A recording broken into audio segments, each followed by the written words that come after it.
Donc, je devrais le tenir comme ça. Mais si je n'étais pas en position de vente, c'est mon signal pour entrer. Le prix a chuté du cluster vert vif, je devrais entrer car il servira probablement de résistance. Concernant les doutes dans les commentaires, peu importe les réglages, il y aura toujours un déséquilibre entre offre et demande.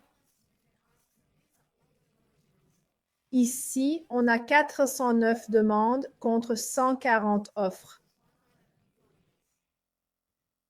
409 demandes, c'est beaucoup pour les contrats à terme sur l'euro. Rappelez-vous, l'euro a moins de volatilité et de liquidité que le S&P 500 par exemple. Le volume moyen et les offres-demandes sont plus faibles sur l'euro que sur le pétrole, S&P 500, Nasdaq, or, etc. Donc, 400 contrats pour l'euro, c'est significatif. Vous ne raterez pas ce cluster brillant. C'est presque impossible.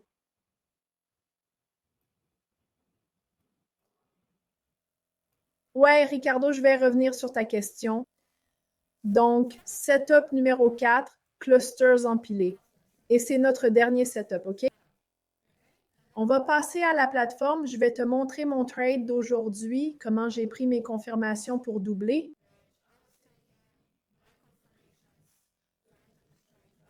Je vais te montrer. On va décortiquer ça, puis je répondrai à vos questions dans le chat. Et si vous avez besoin d'autres exemples, je vais tout vous montrer. Donc, setup numéro 4, cluster empilé, c'est quand on a une bougie avec des clusters haussiers et baissiers empilés dedans. En d'autres termes, c'est ce qu'on appelle l'absorption. J'aime l'appeler clusters empilés. Le nom n'a pas vraiment d'importance, peu importe comment on l'appelle. Si vous avez des clusters empilés dans la bougie, c'est une zone forte qui tiendra probablement le prix.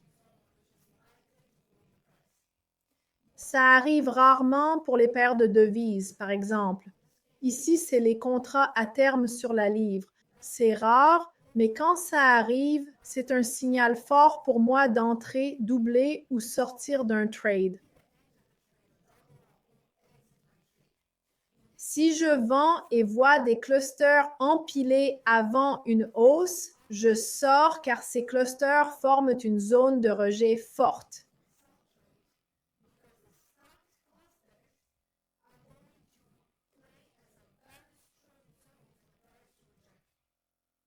Compris?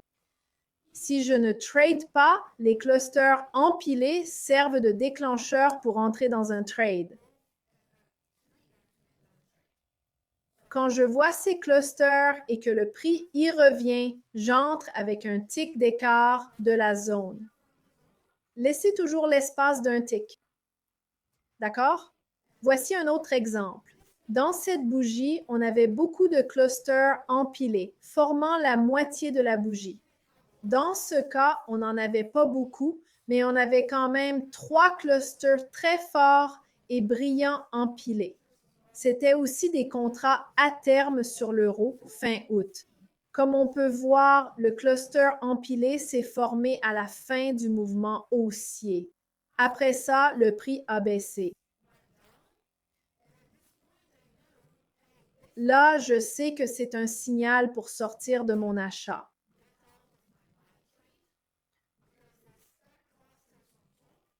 Les traders qui ont placé ces gros contrats en haut vont sûrement bloquer la hausse. C'est peu probable que ça continue à monter après ça. Donc, si je suis en position d'achat, je devrais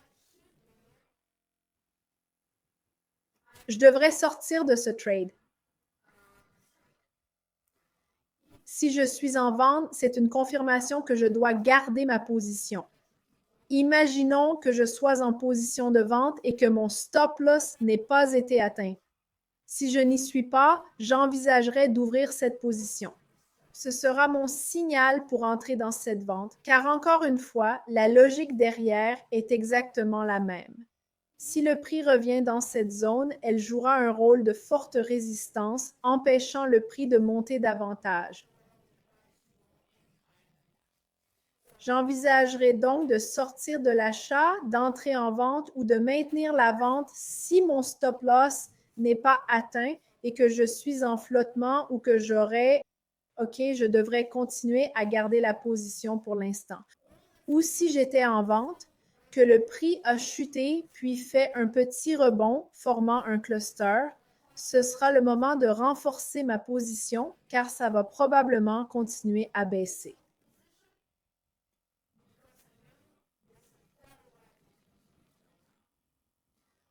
Encore, si je suis déjà en achat, le prix recule un peu, clusters empilés, je double ma position d'achat car je sais qu'il y a de fortes chances que le prix continue de monter à partir de là. OK, voilà les configurations. Voici un autre exemple, puis on passe au graphique pour vous montrer d'autres éléments dans mon analyse de trade du jour. Et ensuite, je répondrai à vos questions. Donc, on passe à la partie encore plus intéressante. Voici un autre exemple de cluster empilé. On a deux clusters empilés, vert vif sur rouge, et comme vous voyez, celui-ci est dans la tendance. C'était la combinaison de deux méthodes. Un, cluster empilé, et deux, cluster delta brillant dans cette tendance. Le prix bougeait dans la tendance, formant des clusters brillants, des clusters empilés. Encore, tout dépend où est le prix après avoir formé les clusters brillants. Si le prix dépasse, c'est déjà un achat en tendance haussière, je rachète. Je double ma position d'achat. En vente, post-stop loss, mais ça monte. Ça forme des clusters dans la tendance, deux setups combinés, je sors de la vente. Si j'ai tort et le prix revient, je rentrerai. C'est un signal de sortir la vente et d'acheter. D'accord. J'adore l'empreinte et ses confirmations, ça élimine les suppositions. Ça évite le moment où on commence à deviner. Gardez mon trade en perte.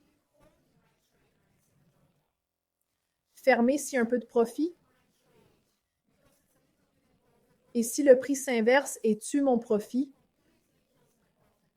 je perdrai tout mon gain juste pour n'avoir pas fermé. Alors, que faire? Ça élimine les doutes et vous rend plus sûr de vos actions sur le marché. La plupart des pertes, on est tous d'accord, arrivent quand on est émotif, quand les traders sont émotifs.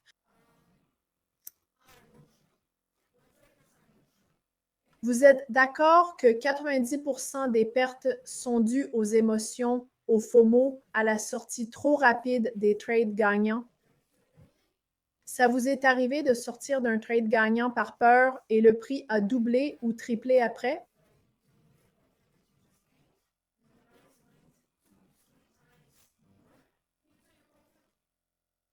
Vous avez déjà gardé un trade perdant espérant un retournement qui n'est jamais venu sans stop loss et perdu gros?